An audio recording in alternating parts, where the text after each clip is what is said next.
Hey guys, welcome back to Maya Papaya episode 2. This is Ronald speaking, and in this video we're going to cover some modeling techniques.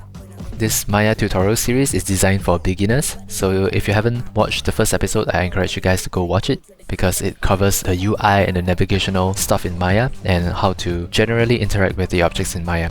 And so now we're in episode 2. We're gonna work more in the component mode and model some objects so that we are not always dealing with cubes and spheres, right? If you're coming from Blender, C40 or Houdini or other 3D packages, welcome to Maya.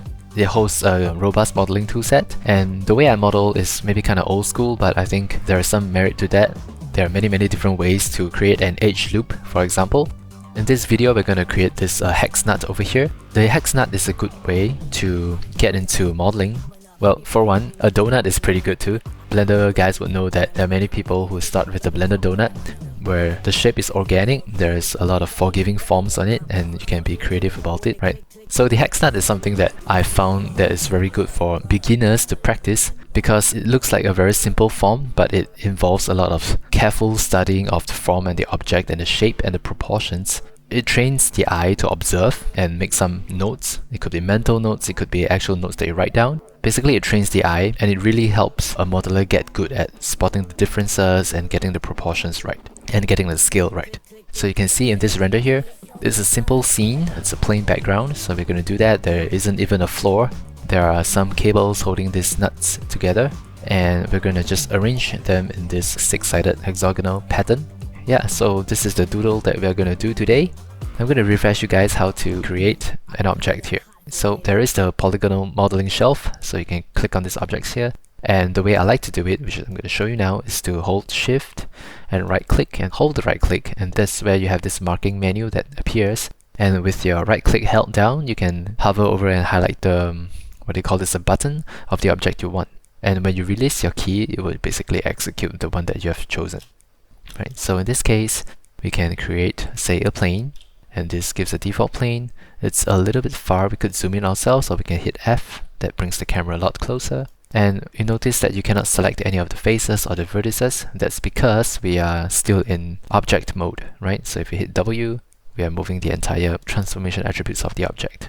In order to access the components, you have to hold down right click, and you can see, oh, you can get to the vertex, get to the edges, get to the faces. And if you want to do it a little bit faster, you can just swing your mouse to the left for vertices, swing your mouse up for edges, and swing your mouse down for faces. And when I say swing your mouse, I mean to hold down the right click, swing your mouse to the left, and releasing the right click. It's just that if you do that fast, this is how you can see some people who are really seasoned in 3D package, you can see them going really fast like that. You can see this of Blender users also, and usually I'll term this kind of user interface and user interaction with the software as a kung fu software. Right? It takes years of practice to get fast at this. So don't worry if you're not very fast at this, or it's just it all feels a little bit overwhelming. Let it grow on you. I think for a start, you can just click, move over, and switch to vertex. Click and hold, move over to go the edge. And after you build the muscle memory, the speed comes naturally. You don't have to force yourself to go faster at this point. Alright, so we are in component mode now, and there are 3 main types of components when we are starting to learn modeling. The first one will be vertices. So a singular will be a vertex, and you can basically move this vertex around like that. And you can also use your up, left, down, right arrow keys, which would run a screen-based function to hop over to the next vertex that you can find, right? So this is useful in some cases, but I cannot think of a scenario now, but I know I've used it in the pinch before, so it's good to know that you can do this. Right, so essentially moving these 2 dots over here, these 2 vertices over here, would be similar or exactly the same as if you move this edge over here. So there was always the option to pick the component that is of advantage to you when you want to do some manipulation. For example, if I click this dot and shift double click this dot here, you can see that it extends the edge. So this is to extend the edge. Give you another example. Let's say I want to select all these dots over here, like that. So it will take forever for me to click on this over here like that. So what you can do a lot faster is to click on this face, then shift click on this face, and convert the selection to the dots, to the vertices, right? And how to do the conversion? You can hold Control right click, and on the left it says 2 vertices, 2 vertices. So that's how you can convert to vertices. And if you want to convert to edges, you can do upwards, it's to edges. So Maya has done a pretty good job to standardize that vertices will be on the left, edges will be towards the top, and face will be towards the bottom. So in the case of conversion, it will work exactly the same way. I just shift down and it will go bottom. And left and bottom, left and bottom. So you can increase the selection like that too. When you convert to vertices, it basically, let's say we start with this vert. If I convert this vert to faces, it selects the neighboring faces. And if I convert this to vertices, it selects the corresponding vertices. But if I convert it to faces again, then it will sort of expand the selection. So you can use this to your advantage too. You can expand your selection like that. Yeah, so there's so many ways to do a selection here. So I've covered how to convert selections, and I'll just show you guys how to do an extrusion. So if you have a vert here and you want to extrude a vert, you can do that, and Maya creates this really weird edge over here. So it's not often that we want to extrude a point. It's more common that we extrude an edge. The way to do it is with an edge selected, hit Ctrl E, it runs a function. So there's an edge sitting on top of that edge now. You cannot really tell, and that's where a lot of mesh errors happen, because when you're a beginner, you run the function, and because there is no visual feedback in the viewport, you would assume that, oh, it's still the same, but it's not the same because there is an edge sitting on top of this edge now, right? So you have to be really careful about this. Okay, so this is the more cumbersome way to do an extrusion by hitting Ctrl E, and keep going like that. The easier way to do an extrusion would be nice if I go to the move tool and I held down the modifier and I could just drag it out. So that was exactly what I did. I held shift, and you will notice that the gizmo also quite helpfully gets a tooltip to say that it's on extrusion mode now. So if you pull it out, instead of actually pulling it out, it will become an extrusion like that. So we can do this also for faces. So here, this face selected, it doesn't make sense to do it this way. You can see some artifacting here. That's because we want to extrude this way. And have a hole over here. Right, so this is how you do extrusions. And you can also create some patterns. Maybe select every nth face and create an extrusion like that. Okay, so let me talk about just generally how to build a hole here. So sometimes you get some mesh errors. For example, I select this face and this face maybe, I hit Ctrl E, and then oh, everything is fine and dandy. I come back to my model one day and I hit the subdivision preview, which is number 3, and I get, oh dear, I have some problems over here. Right, so if I delete this face, it doesn't really solve the problem. So now I need to sort of restore this, right? And to do that, maybe I select the problem faces over here and I convert this to vertices. Once again, it's hold down Ctrl and hold down right click and go to vertices, and then I convert this to faces, the selection to faces, and I can hit delete on the keyboard, and that removes a lot of stuff. So now I have this task to fill this hole, and one quick way to fill the hole is to double click here. That attempts to loop around the edge over here, and I can hold shift right click and there is a filled hole down over here. It's just that if you do the smooth preview now, this is what we call an n-gon, a polygon with n number of sides, and this usually will cause some artifacts in the rendering, so we will need to split them into quads here.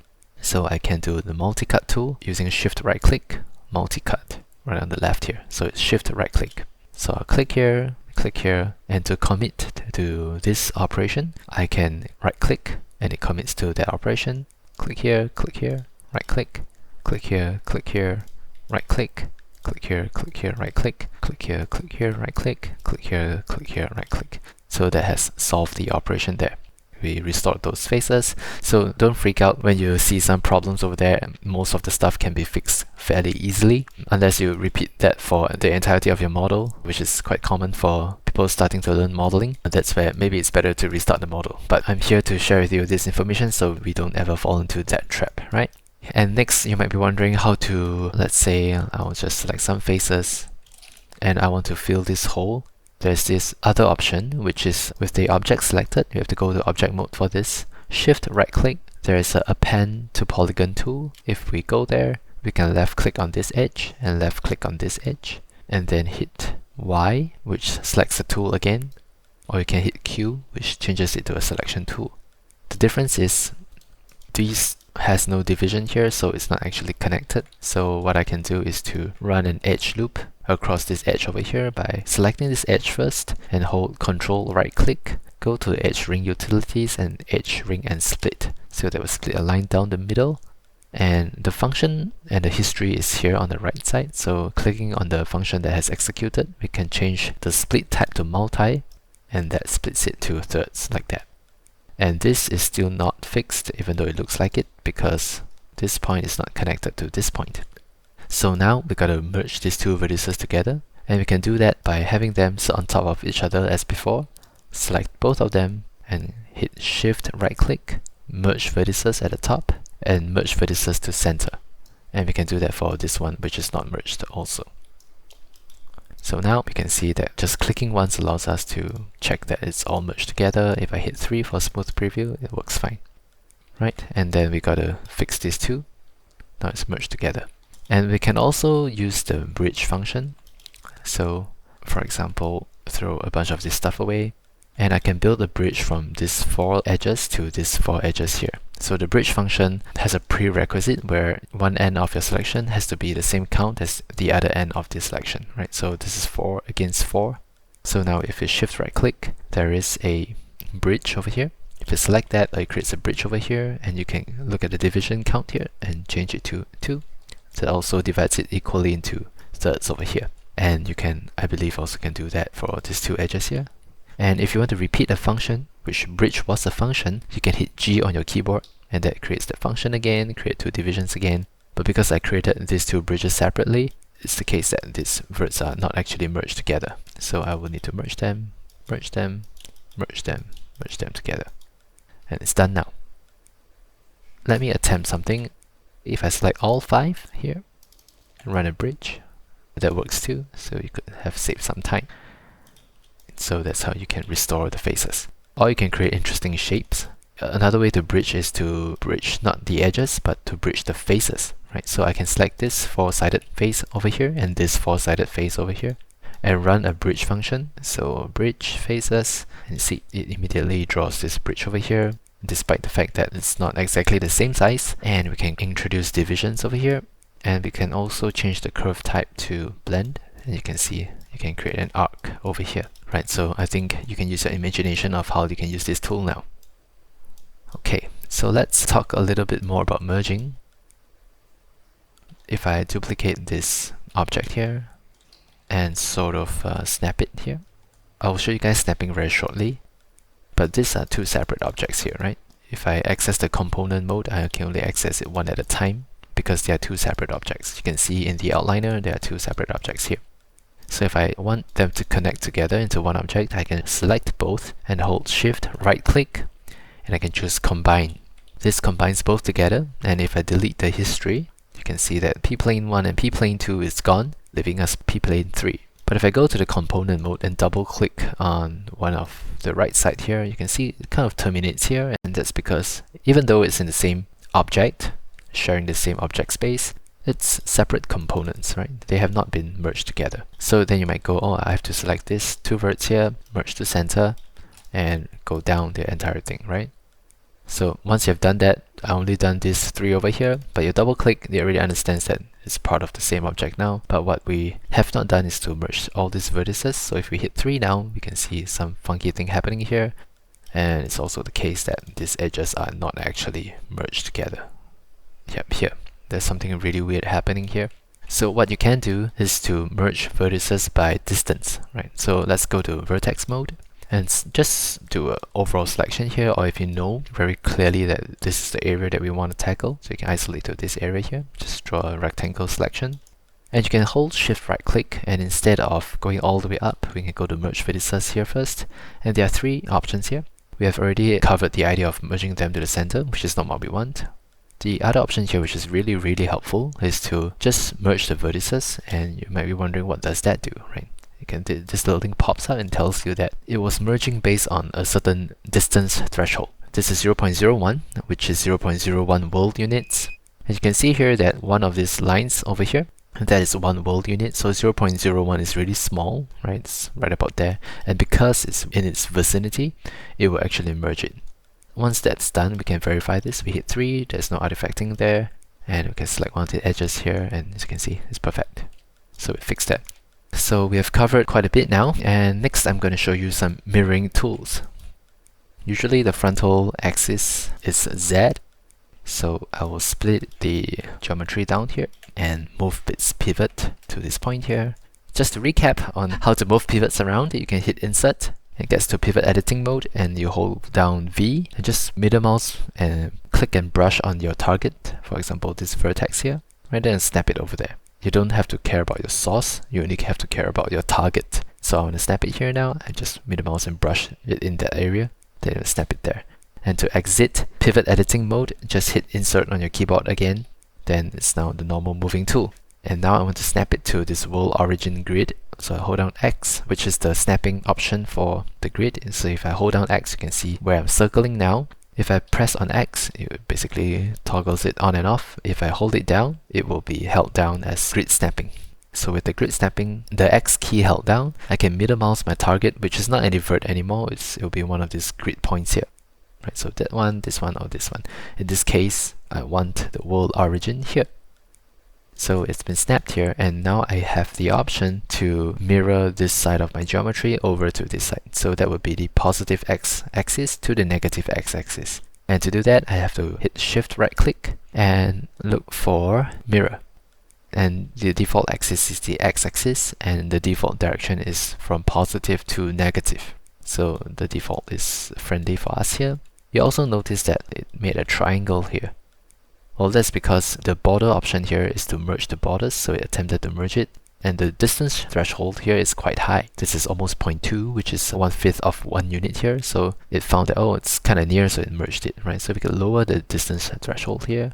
If you click on there and drag, sometimes the change is a little bit too finicky and too large. So you can hold Control for more control, and you can bring it down to the point where it doesn't merge anymore. But you do know that at least on this center axis, it ran a function to merge all these points together. So all this within that distance threshold which was specified here, 0.08. You can also type the figure in yourself. These vertices are merged, right? You can verify that. So we didn't have to manually flip the object around, combine it, and then select the center faces and then merge it. You could do that if you are doing an asymmetrical model or stuff like that. But for the most part, a lot of objects in this world are symmetrical, so learning to mirror is extremely important. So let's just say I want this to have some thickness. I select this border here, and Shift drag out, and perhaps snap it to... I'm just going to draw out a certain length, and snap my pivot to this point here, and snap the y-axis only to this grid here. And so now it sits on the grid. And I can Shift right click to mirror, and this time I'm just going to run the function first and then choose my settings here. I want it on the y-axis and in negative direction with a small merge threshold of 0.01, and that would have snapped all this together. Maybe, and then I can do a bridge on this guys. Bridge faces, right, this one. And give it some divisions and change to blend. That gives me an arc like that. So this is the basics of modeling. I can cover the rest when we are actually tackling the Hex Nut. Okay, so now we go to lesson proper and model the Hex Nut. So just a little story. When I started learning modeling, it was in 3D Studio Max, and there was this very active forum called Max Forums. And one of the guys' signature, I thought that was quite good advice, is that good modeling is the number of references multiplied by time. I think that was the formula. Anyway, it's just to highlight that we need to study our references, right? Because truly, if there weren't references at the side, the model usually is out of proportion, we don't pay attention to scale, and some things will just be off. The Hex Nut, thankfully, is a simple image to find, and I've just googled Hex Nut and I'll find the most common type of Hex Nut. Obviously, there are many different kinds and they come in many different sizes, so I found this one which is pretty good. So let's make some observations together. So number 1, it's metallic. Number 2, it's 6-sided. Number 3, it's not through and through 6-sided. There is this little ring here that's fully circular, so there's a circle in the center. So that would be then this center over here. And this Hex Nut, maybe it's about like a 1 to 2 cm. So if this was the Maya grid, yeah, it's about 2 cm. So the default cylinder set to 6 sides should be quite okay. But I'll just make a note there that it's about 2 cm to 3 cm. And maybe the height, it's about 1 cm height, 2 by 3 by 1. And there is also these threads that run through the nut for the bolt to go into them. So it's like a 1, 2, 3, maybe a 3.5 spiral. So there is a spiral that is about 3.5 coils. And there is also this very interesting form here. So this is not exactly a rectangle. It kind of goes upward a little bit here. So we can account for that. That is an arc on the sides. There is number 8. We also have some digits over here, and also some scratches and blemishes and oxidation going on. So let's put scratches, which largely can be achieved with shading, so it might not concern us too much as we learn polygonal modeling, but it's still a healthy thing to note over here. So scratches and maybe some engraving. There is this gap over here. It's not a gap, but there is some thickness over here and some 45-degree angle downwards here. So if I were to draw the cross section, let's just call this 45 degrees. The hex nut has a side. It goes upward this way and it goes downward this way. And one of the sides will have the arc, something like that. And so what I wanted to say with this 45 degrees is 1. It kind of goes 45 degrees gradient downwards this way. Before it gets to the coils, it also gradients downwards this way.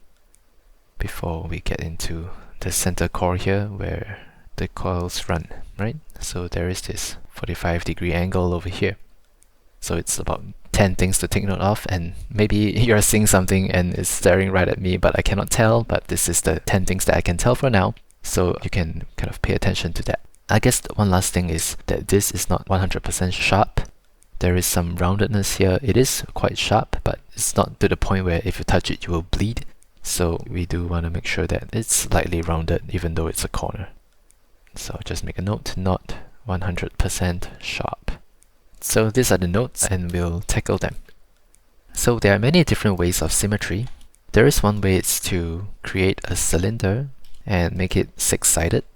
So let's shorten this first. It's already about 2 wool units, which is 2 centimeters. Well, it's 2 centimeters in diameter, which is what this is about. So I think it's already there. We just need the height to be about 0.75, around 1 cm. I think it's a good size for the hex nut. And then I can change over here my subdivision axis to be just 6. And I'm done with my hex nut, right? Well, not exactly, but this is a good start, right? So metal will be handled at another time. 6-sided, we're done with this. So let me do a small tick here. There's a circular center, right? So now how do we get a circular center? It's quite important to know that in CGI there's no such thing as a real circle.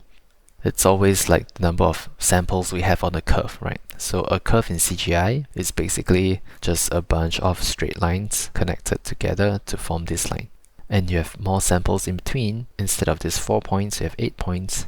And then it's just all straight lines in between, and it will give you the illusion of a curve. So this is where we need to understand that if we want to make this circular, we just need a little bit more divisions than 6 to make a circle. I think maybe it's quicker to just show. If I create a cylinder, you can see this is circle, but it's just all straight lines at the side, right?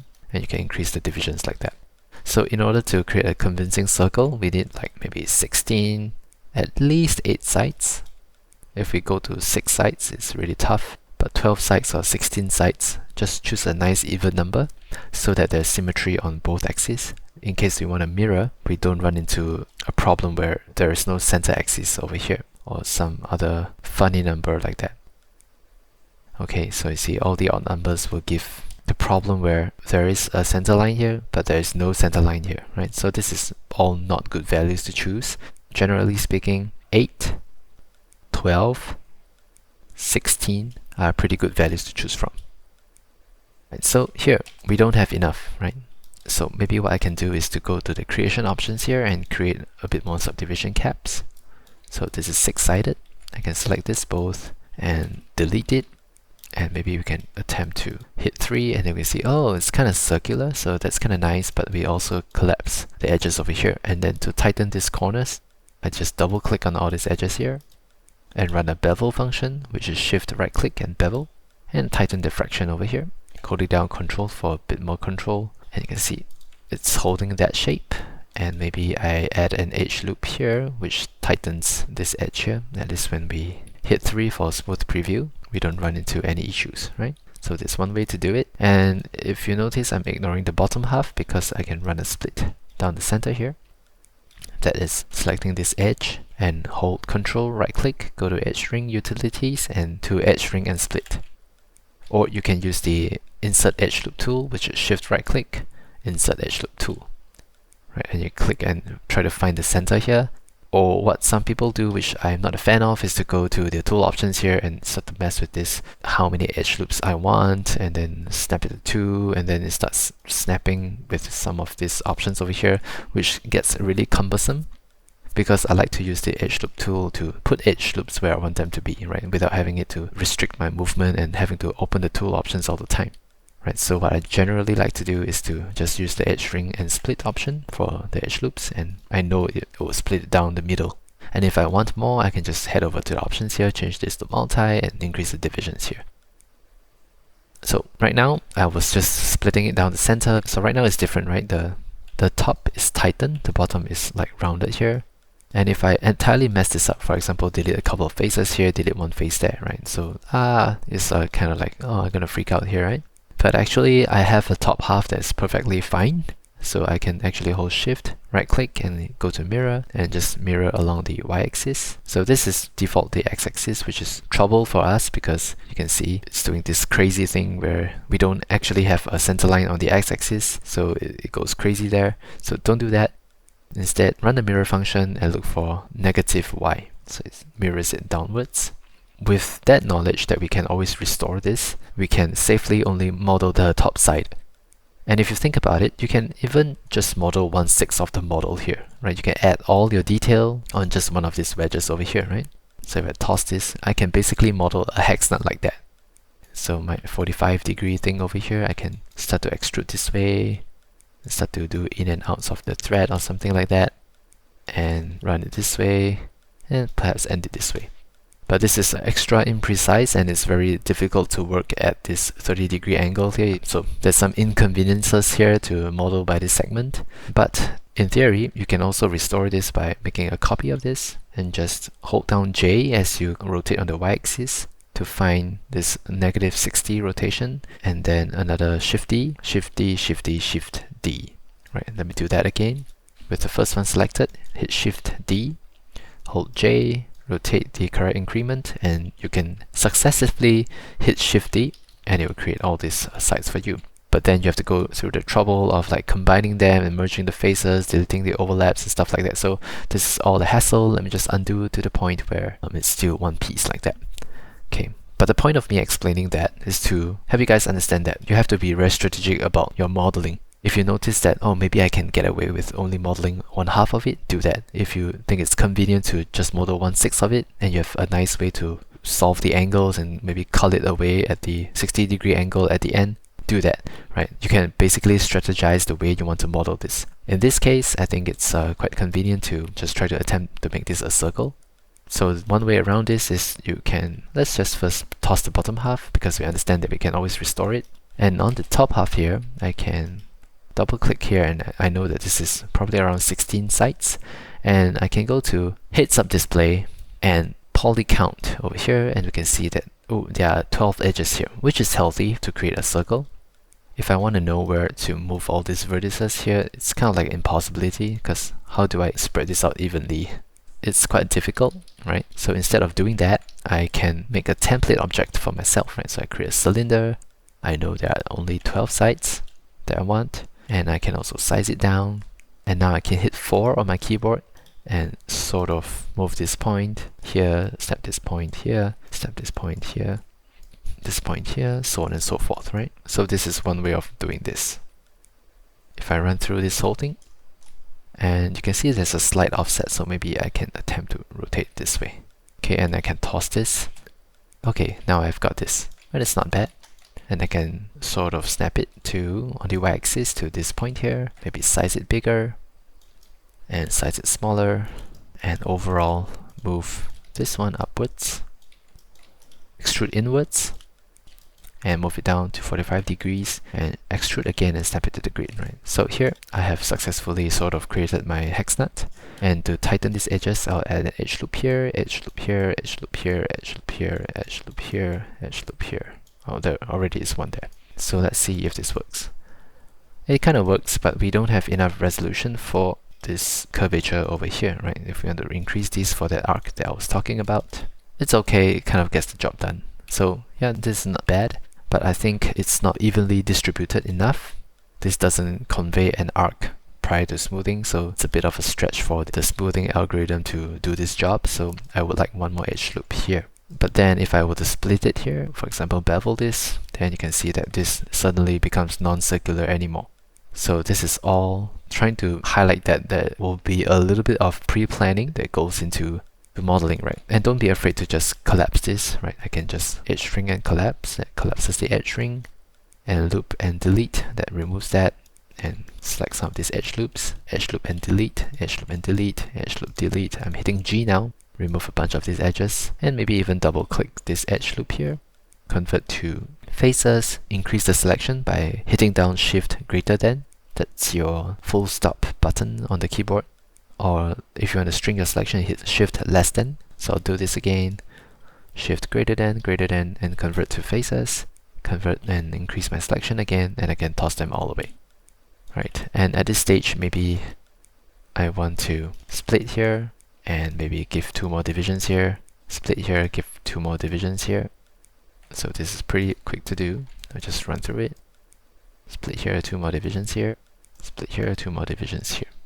Right, at this point, we hit 3 and it's pretty good, except that we lost the round shape, right? And it's really tedious to create a circle and kind of match the points. There's a lot of manual work to do. So there is a shortcut here. If I double click on this edge loop here, you can click this button here, which says circularize, right? So I put you guys through an ordeal just now to manually do this. But there is a point to that. Is if you need precision, that would be a good way to do it. This circularize option is algorithmically trying to find a way to create an even edge length into a circle. And it usually is slightly offset, so you have to manually kind of like rotate it back this way. So this is sort of imprecise, but maybe there is some beauty in this organic way of working. So sometimes you don't have to be too precise, sometimes you need it to be precise, and then that's where you have to do the technique that I showed earlier.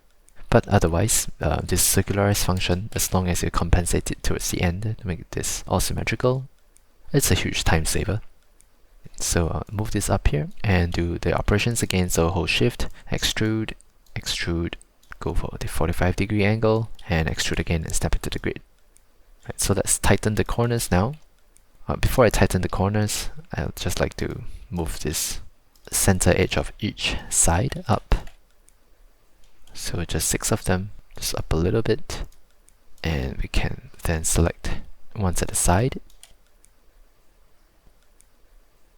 Here. So that was really testing my selection skills. And then this is a healthy amount of geometry and divisions in between. I can add 1 more edge loop here. And I can so-called tighten all these edges here. Maybe this needs 1 more. Like that. Right, so we got half the hex nut here. And I'll just run a mirror function and change it to the y-axis. And we're done. So that's how you get the main body of the hex nut. So let's run through the checklist. We have talked about the circular center, did it 2 to 3 cm, it's approximately 1 cm height. We are missing the coils, we address the arc on the side. We will do this in shading, we address the 45-degree angle here, so that's done. And it's not 100% sharp because we employed the idea of a smooth preview, right? 1 and 3, 1 and 3. Okay, so that is also done. We are left with number 6 over here. So if I hit Shift right click and I go to Helix, I get this default helix here, and I'll just lower the height and lower its width and reduce the coil's radius. Increase the height a tiny bit, and that's where I can attempt to at least create like 3.5 coils, something like that. And I do need the threads to be sharp, so let me just reduce the subdivision axis here to the point where I get a sharp point over here, and maybe just reduce the width a tiny bit, something like that. Yeah, something like that. Okay, and maybe increase the height a little bit. Right, so now we don't want to actually show that this is an edge over here. So let's just maybe just simply merge these two to the center.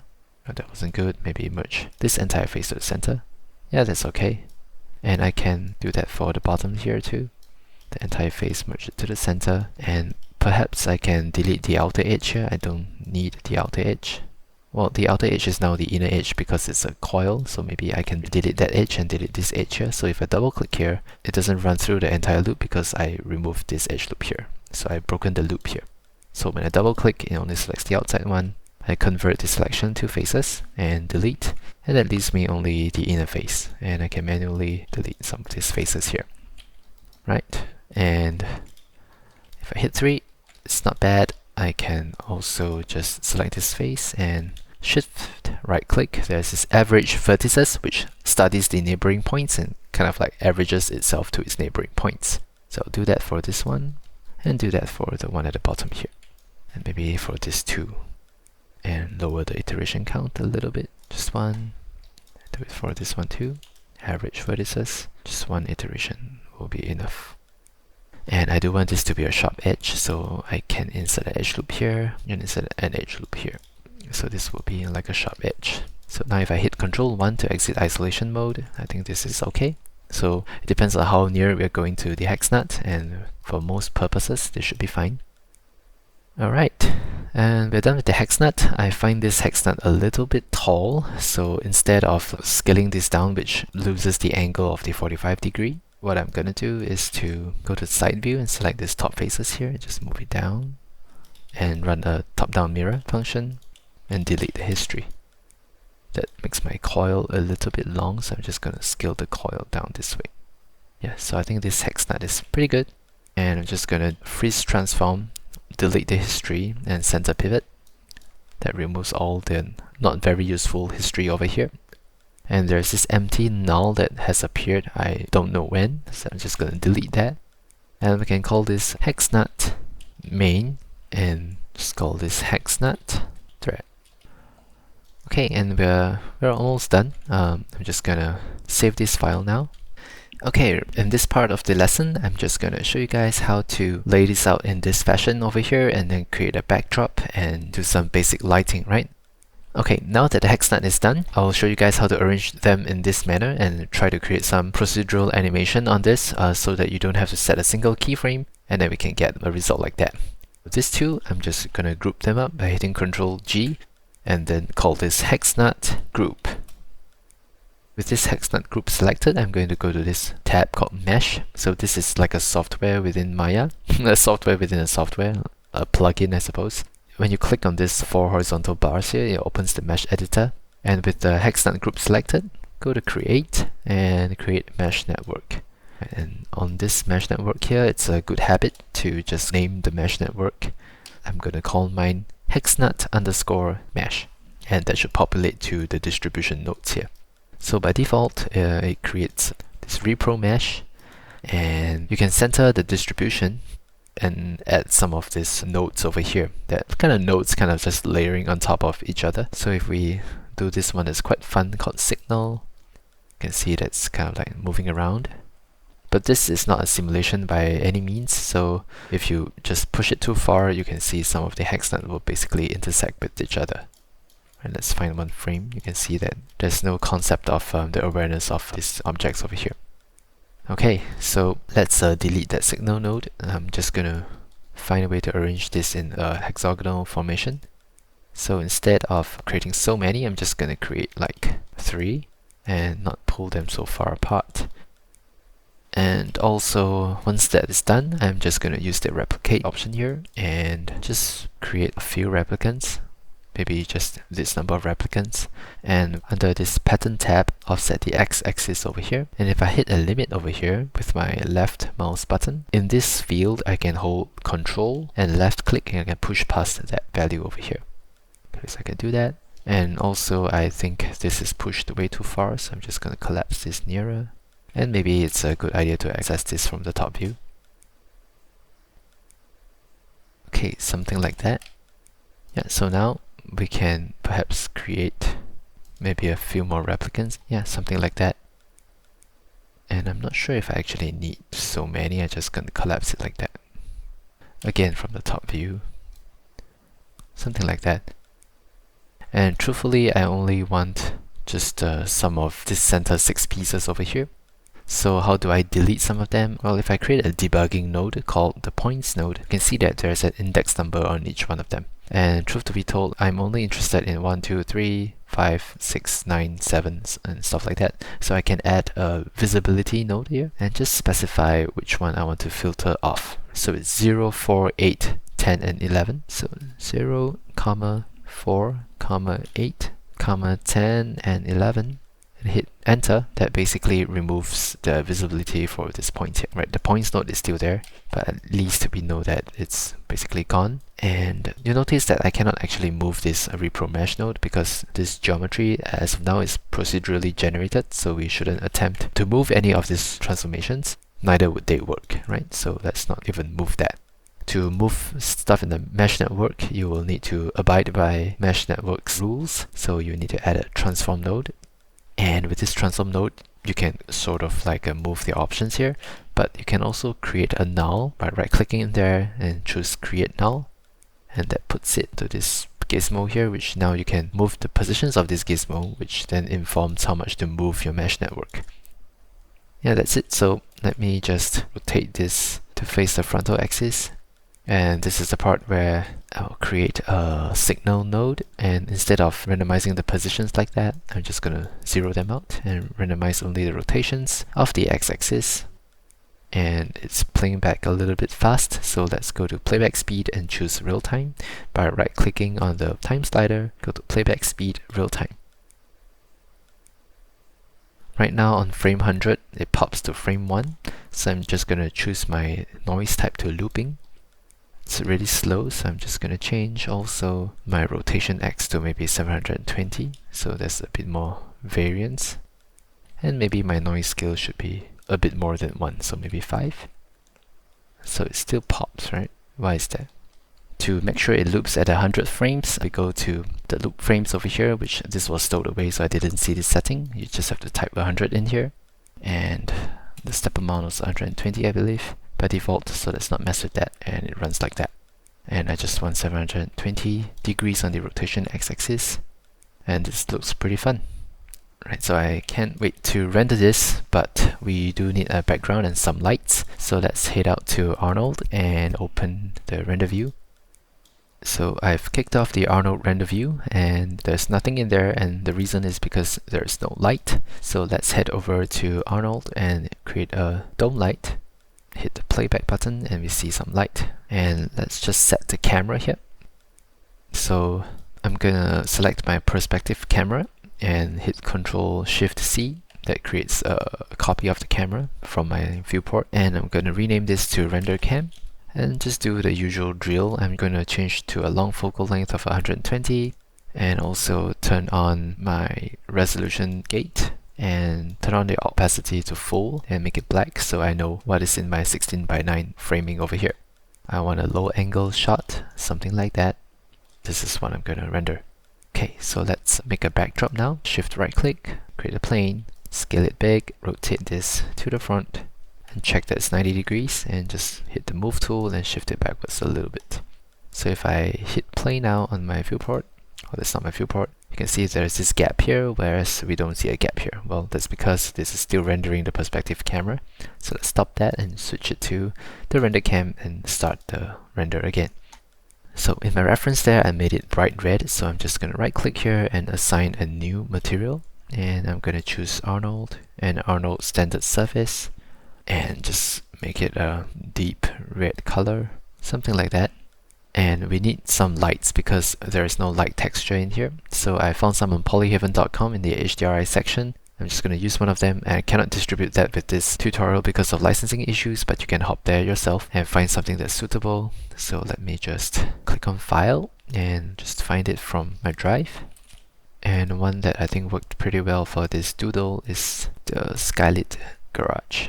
And if we look closely, the Hex Nut doesn't look like much because it's not metallic, right? So that would be one of the first things over here. And by the way, we have done the 3.5 coil, so let's just take that for some encouragement. We'll do the scratches and engraving if we have some time. So let's do the metal now. You just have to select the repro mesh here, right click on it and assign a favorite material. So I didn't bookmark the AI standard material, so let's go to assign new material here. go to Arnold and choose AI Standard Surface and head over to the presets here. So Arnold comes with a bunch of good presets, and we can look for the one that says brush metal, and you see it looks pretty cool already.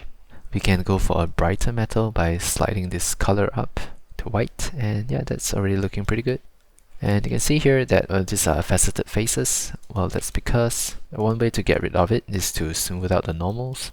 But thankfully, we modeled this, which is what we call meant for subdivision, which means it's meant for us to hit 3 and subdivide. So let's do that. We just hit 3. Yeah. So we can see that subdivided now on render time, and by the nature of subdividing all those faces, it will recompute the normal, so it's now smooth over here. We can see the reflection of the nuts in the background. I don't want that, so let me hop over to the background material, make it slightly brighter, and make the roughness like a 0.6, so we don't get very obvious reflections in there. And I'm just gonna go to my skydome light and just pump up the exposure by 1 stop and give it a couple more samples here. Okay, so if you're wondering how to create the bars that we see inside here in Nuke, right, I basically created very thin cylinders that will just run through the object, and there's some intersection that happens, but I think we can get away with it from a distance. So it's your choice whether you want to do that. I'm going to do that for this one. Create a cylinder, and it's advisable to stop the render before you create new objects. Just going to stow this render view away. And I'm just going to rotate this 90 degrees and make it really long. Just going to increase the height, something like that, and reduce the radius, something really small like 0.04. Just make a copy, and I do need to make sure that they all run to the center of each hex nut. So I'm going to head over to the mesh network editor and turn off the signal node, so I do know where the center is. So make a copy of this, move up to somewhere here, Shift D, Shift D, Shift D. Just eyeball placement some of them. Sometimes it's like, oh, that's so imprecise, but over the years I've come to be okay for certain projects that, oh, sometimes it's quite nice to have some organic differences instead of modeling everything precisely. Obviously, this is very project dependent. If you're doing a precise project or doing some client work, you probably want to be extra precise. But if you're doing some entertainment projects and you want to breathe some life into your work, then sometimes it's quite nice to like everything is like slightly offset a little bit. So let's head back to the render cam, and just to prevent ourselves from accidentally moving the render cam, I'm just going to hit the padlock button here. That's lock camera. Right, so if I play this back, nothing moves because I turned off the signal node, and if I play this back, everything moves. But the playback is slow. Well, the render is not moving. That's because I think of the subdivision preview. So on each frame it creates a new mesh and it tries to subdivide on the fly, which is really slow. So what I can do is to, instead of using subdivision preview, I can select both these core geometries here and shift right click and actually smooth them by 2 divisions. So I'm going to keep the history around in case I want to revert to make some modeling fixes. I don't have too many faces to deal with.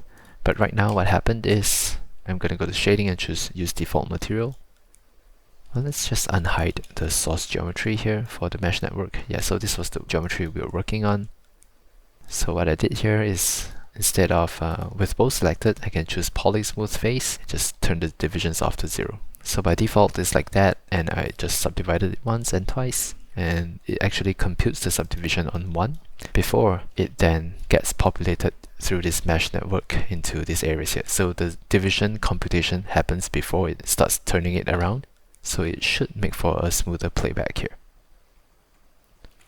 So there's some optimization there. So sometimes you don't want to smooth on render time.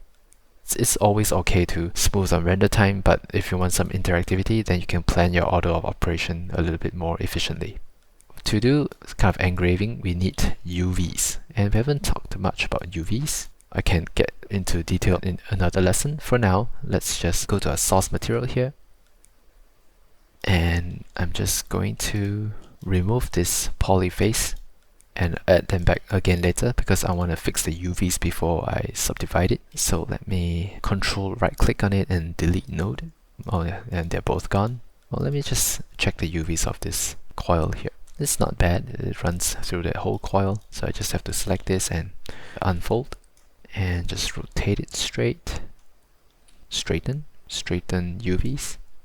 Oh, that's pretty nice. I'm just gonna size it down to the 0 to 1 grid. And let's look at the UV editor and check this checker box here to see that it's quite evenly distributed, and we need the same for this one. So this is definitely not evenly distributed, everything's stretched and multiple tiling going on.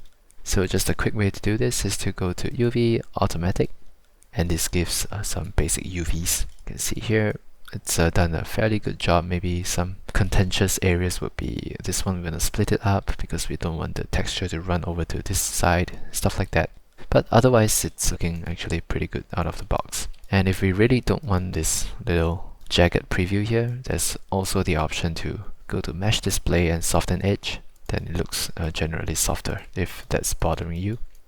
And with that, I can remove all the history again, center pivot, and run my smooth operation here, which creates this again and increase my divisions to 2.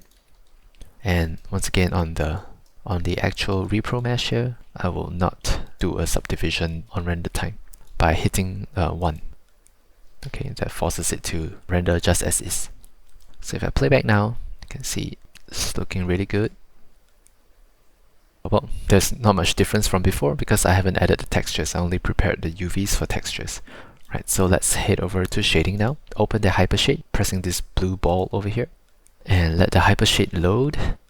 So actually, for all purposes of this tutorial, this is already very close to a really nice image. If you want to push it that 10% more to have all those scratches, this is the part to follow along.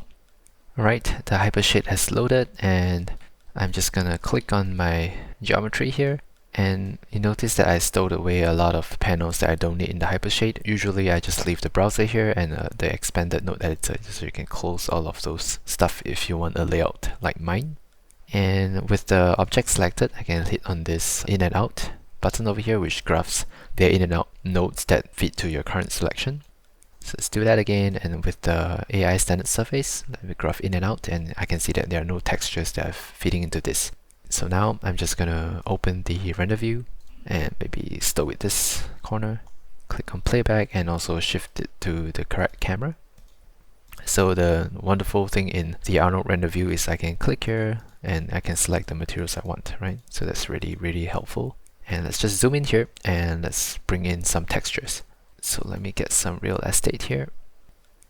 Okay, so I've got my panel parameters over here, and I've got my material over here. So here in specular roughness, it's a very nice value of 0.25 now, but if I put it to 0, it looks a little bit too chromium, and I put it to 0.5, it looks a little bit too rough, right? So 0.25 is a pretty good value here, but I do want some variance in there, so we can use an Arnold noise node, AI noise. So if I plug this into only the red channel into specular roughness, you can see it's really rough here. And if I hit on this isolate select button, select my texture, I can see that, oh, it generated a noise texture, which is by default a value from 0 to 1. And if I head down to the UV space, it's creating a texture based on the UVs, right? You can see some edges here. It may or may not be what we want. So let's go to the object here and head down to distortion, get a bit of distortion here, and maybe give it a little bit of detail by increasing the scaling here. Yeah, something like that. Right, so this helps us to break up the surface here. And these values, as I mentioned, are from 0 to 1. So if I turn off my isolate selection mode, you can see, well, it's pretty drastic because some of these values are 100% rough and some of it are chromium. So you can see it looks really unnatural this way. So what I do need to do is to compress those values from 0 to 1 and remap it to maybe 0.2 to 0.3, which averages at 0.25, which is the golden value that we started with, right? If I cancel this and type 0.25, you can see this was a good value. All I want to do is to introduce some breakups in there. So let's do that by placing an AI range node in between. And I can plug the RGB in there and only the red channel into specular roughness. And I can go to the AI range node, and my input should be the default, a range value of 0 to 1, which came from my texture. And I want to map that to 0.2 to 0.3. Right, so I do get some breakups over here. And if I want the pattern to be more obvious, I can firstly revert this and turn on my isolate selection mode and just look at my range node. With it selected, it shows the range node, and I can compress this texture pattern down to 0.4 to 0.6 as the input, so it creates a more drastic pattern. And I'm going to remap that pattern to 0.2 to 0.3. Right? So if I turn off the isolate select, I can see more drastically what has happened. And I'm just going to increase the texture noise here to get a little bit more breakups in the roughness. And maybe I'm just going to map it to 0.225 to 0.275. Just so that it's not too different. I'm just getting a bit much of a roughness variation. So dial it to taste. And I do want to introduce some bumps and scratches using the bump map. And to do that, I will use a file texture which I'm going to provide with this tutorial. All you got to do to download this is to find the corresponding social media post on Instagram and then comment down the keyword comment, and there will be an automated script that gives you the download link. And for the period of uploading this episode in that month, you will get the discount code for it, so you get the working file for free. Otherwise, I'll just price it at a small fee and you can just buy me a cup of coffee and you'll be able to get this working file to follow along. For this scene, I've prepared already some textures over here. And in this case, I'm gonna use like maybe this one is good, this version 5. Just gonna plunk it in to the hypershade working here, and I'll just plug it into a AI bump 2D node. This node interprets the black and white raw information, so I do have to switch this color space to raw in case it gets interpreted by a color space. I just want the 0 to 1 values. And I will pass this information through to the bump map here and just plug it into the normal camera on my material. So the default scaling is good, it's 0.01. If I just exaggerate it, I don't see much, so I click start my render again and I hit Ctrl U to force a scene update. You can see that it's too rough over here, so let's switch this back to 0.01 on my bump height. Just wanted to pull it up to see the differences, and you can see there are some nice breakups over here. So I can also select the texture here and click on isolate select. I can see how it has been mapped. We do see some artifacts over here because our UVs are not done correctly.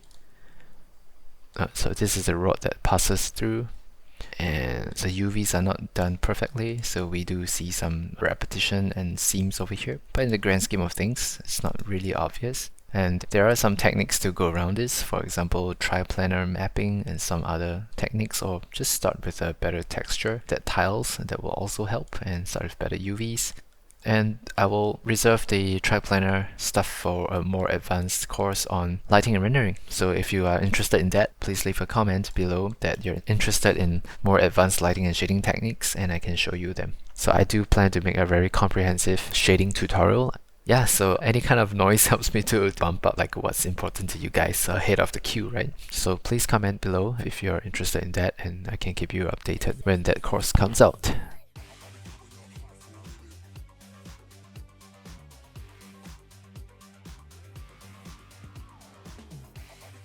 And then assign an existing material, surface 2.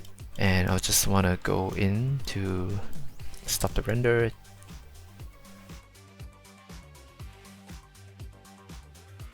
Yeah, so we got some bumps and a roughness variation. Oh yeah, I was gonna check if it was intersecting, right? So I can do that by going to show default material and just play back. And as long as they don't pass through each other as they're spinning, that's fine. Yeah, cool. Okay, so maybe one last thing left to do is to try and rotate the HDRI light to see if we can get a nice angle. So I'll do that by changing this to the lighting mode. See if I can get some interesting hit on the object and not so even.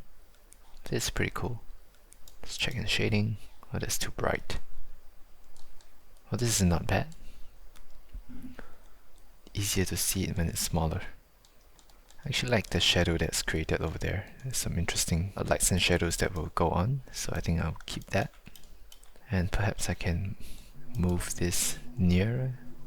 Yeah, I think it's nice to keep that shadow near so that we get a sense of space.